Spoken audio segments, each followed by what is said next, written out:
And welcome everybody to another edition of the GSMC Sports Podcast, brought to you by the GSMC Sports Network. As always, I'm your host, Kenneth Grunfelder, and it's great to have you guys here on this Thursday, February 20th. We have a lot to cover on the show today. Before I get into all that, just want to remind you guys, as always, tip or donate and get your comments recognized. Make sure to hit that super chat button in the chat if you want to see me acknowledge any thought or comment you may have throughout the live broadcast. Makes the show more lively, more entertaining. Between myself, the host, and you guys, the viewers, we appreciate you guys' viewership each and every day. So any contribution you can make to the show means the world to us as we put out content for you guys each and every day. And also, the other way to help out the show is by going to the link at the bottom of the show segment on the ticker, GSMCPodcast.net. That is GSMCPodcast.net. So let's get into what we are going to discuss for today. So we're going to start off the show. We're going to talk about the Dodgers. They will be opening up their spring training today against the Chicago Cubs. So we'll kind of talk about them, their road to repeating as champions, who are the biggest threats, talk about their offseason, and kind of the outcry, I guess, or the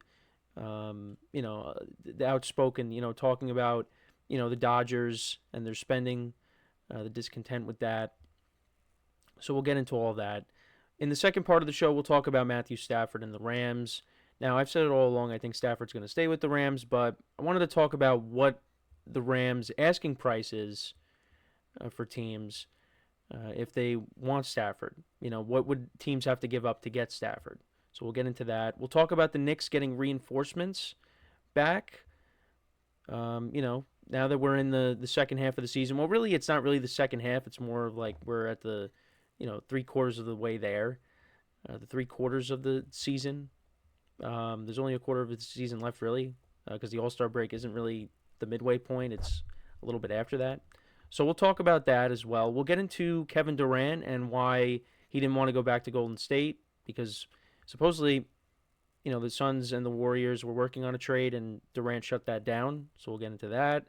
And then the final part of the show, we'll talk about the Chargers being the team that will host a game in Brazil next season and who they could potentially match up against in that. So let's get into the first topic, which is talking about the Dodgers and their road to a potential repeat as champions and who are the biggest threats. So they will be playing the Cubs today. We have baseball, which is great to have that sport back.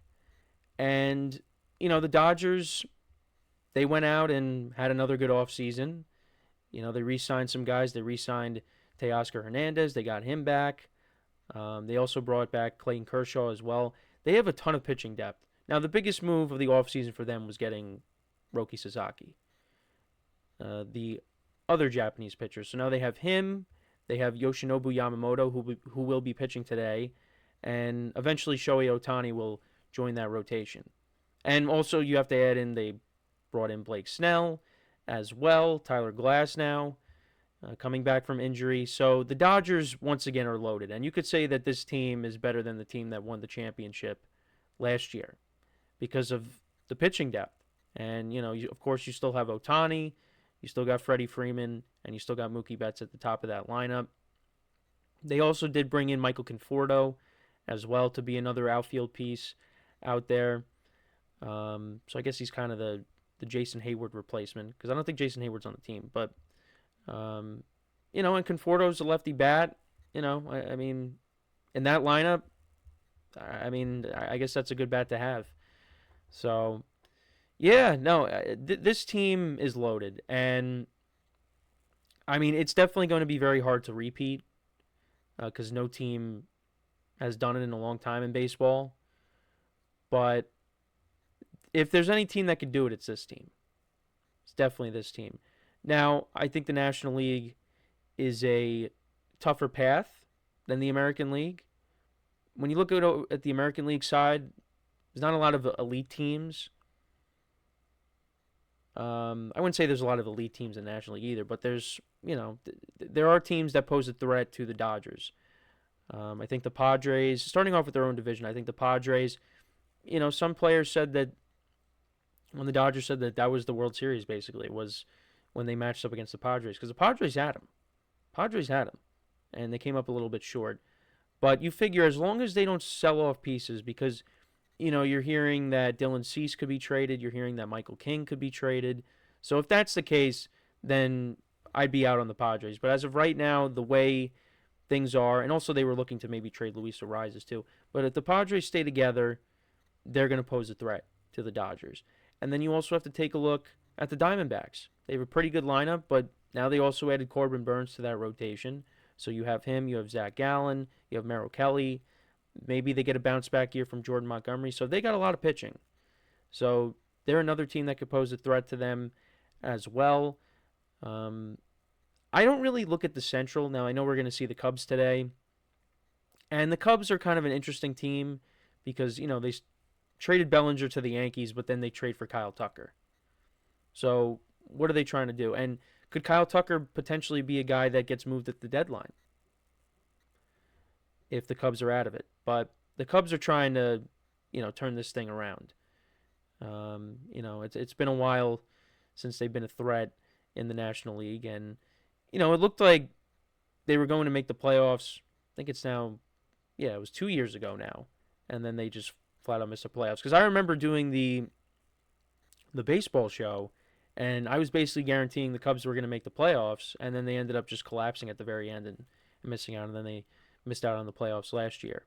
So we'll see what they do this year, but I'm not really expecting that much. I mean, maybe they're in the mix for the wild card. I mean, the division is not a gauntlet, so you never know. But I think most people would probably still look at the Brewers as the best team. So we'll see how it goes for them. But I don't really look at any team in the Central as being a threat to the Dodgers. And then you look at the National League East. You got the Braves, you got the Mets, and you got the Phillies. And, I think that the Mets and the Phillies are going to be battling it out for second place in the division. But I think a healthy Braves squad this year, I think that should be the team that wins the National League East. That's just my opinion. But I think it's going to be close. I think it's going to be close. I like the Mets lineup a lot. More so at the top. I mean, at the bottom, that's kind of where you maybe have some concerns. But I think their lineup is going to be very good. The problem I have with the Mets is their starting rotation. And many people have that same issue with them, is the rotation. How is that going to do? I think the bullpen's going to be better. But, if they have to go out and trade for someone, maybe they do that when we get to the trade deadline. The Phillies, their guys are starting to get older lineup-wise. I mean, you still got two very good pitchers at the top of the rotation in Zach Wheeler and Aaron Nola. So, they're going to be a threat. And then the Braves, you get Ronald Acuna back. And, hopefully, they put together a better season. But we'll see. And I know there's a lot of complaints. I was talking about this before with the Dodgers spending. And Rob Manfred, the commissioner, commented on it recently. And he said everything that they're doing is within the rules. And he's right. Now, I'll be honest. I didn't realize that you could defer money. When they signed Ohtani and, they deferred all that money in his contract, I did not realize you could do that. But you can. You can. And, if they're able to do that and spend, and it's within the rules, can't really complain about it. The thing I worry about, and many people in the media are talking about this, is, owners are not happy about it. More specifically, I guess the smaller market teams are not happy about it.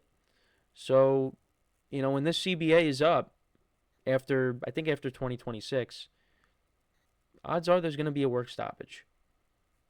And that is really going to hurt the sport. And I'm not looking forward to that. And look, I get it. It's annoying. I think the most annoying thing is not that the Dodgers are getting these players. It's just the fact that, you got Roki Sasaki meeting with all these teams, and then you're hearing, he might not want to go to a big market team, or, he might be looking to go somewhere other than the Dodgers. And then he ultimately just ends up signing with the Dodgers. And it was the same thing with Yamamoto.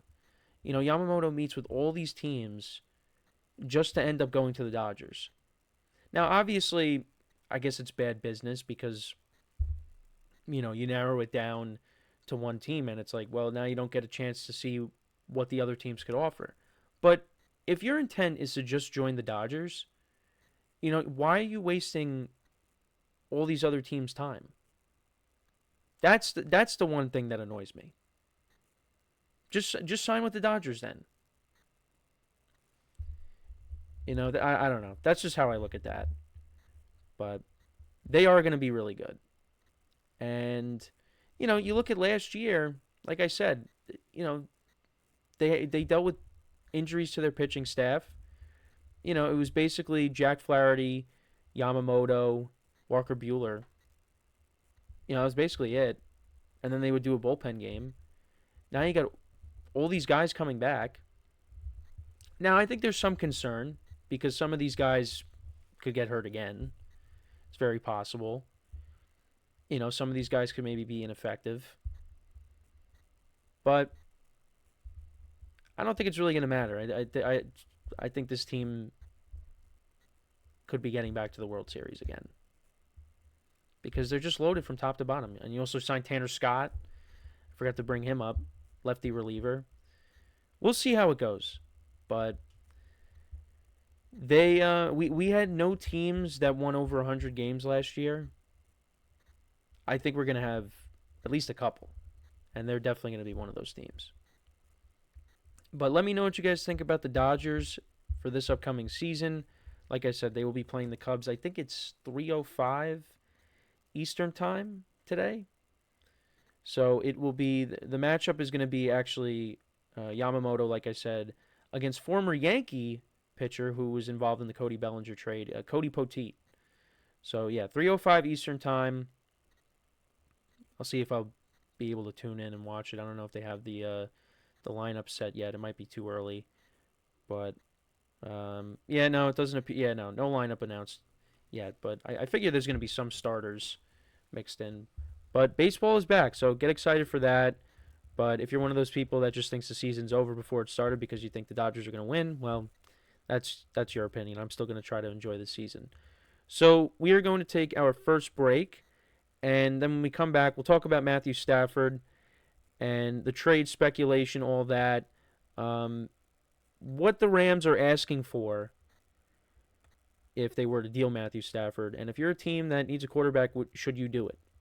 So, with that being said, stick around, and we'll be right back here on the GSMC Sports Podcast.